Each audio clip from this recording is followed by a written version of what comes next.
ભીખાભાઈ હમણાં વાત કીધી વાદળો ચડ્યો અમને વર્ષો અમને બધું બરાબર છે. વાદળો ચડ્યો ના હોત ને તો વરસવામાં પણ પ્રોબ્લેમ થાય એવું હતું.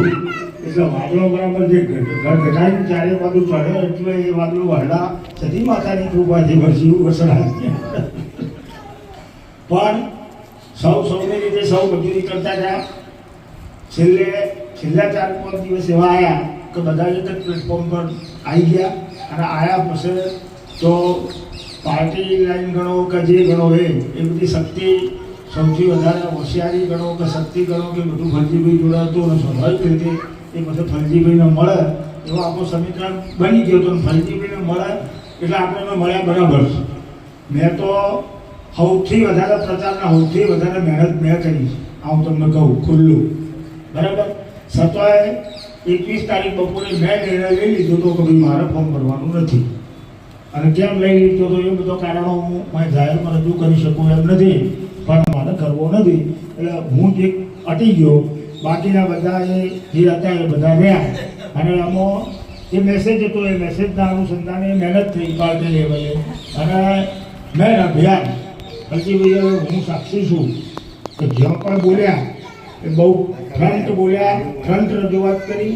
અને મને તો એમ ડર લાગતો હતો કે ભાઈ આ ફલજીભાઈ તો 1000 કપાઈ જાય, અમને તો ન જ મળે. આ હકીકત તો તેમ છતાંય ફલજીભાઈને પસંદ કરવામાં આવ્યા એ જે માપદંડોથી પસંદ કરવામાં આવ્યા હોય એ પણ મેં જોયું સ્પષ્ટ વક્તા, સ્પષ્ટ વાત. અને એના પછી તો અમે ખાસું બધું ભેગું ભર્યા. તો જે અત્યાર સુધી પશુપાલકો ગણો કે ડેરીમાં નોકરી કરતા લોકો ગણો કે આ બધા જે ભાઈ આગળ જીવન ભાઈ સભાઈ એ ફલજીભાઈ મારા અંદર ચર્ચા થઈ તો ફલજીભાઈ એ પણ વાત કરી કે ગોવિંદભાઈ હું હવે એવો વહીવટ કરવા માગું કે નાનો માણસ પણ એની મતલબ એની તકલીફ મારા જોડે આવીને કહી શકે અને હું એને સોલ્વ કરાવી શકું. મંડળીઓ ઉપર પણ જે પ્રોબ્લેમો છે એ તો બધું ધીમે ધીમે એમના ધ્યાને આવશે. આપણે આશા રાખીએ કે ખૂબ સફળ ડિરેક્ટર તરીકે એમનો કાર્યકાળ પૂરો થાય અને મા ઇન્દ્રાણીના ગામની અંદર આજે આ તમારો પ્રથમ પ્રોગ્રામ સન્માન કરવાનો રચાઈ રહ્યો છે. અને આ એક એવું સ્થાન છે જેમ તમારા વસડા ગુરુ મહારાજનું સ્થાન છે એ રીતે કંઈથી શ્રદ્ધા રાખી અને નીકળેલો માણસ જીવનની અંદર એના લક્ષ્ય મુજબ પ્રગતિ કરતો હોય છે.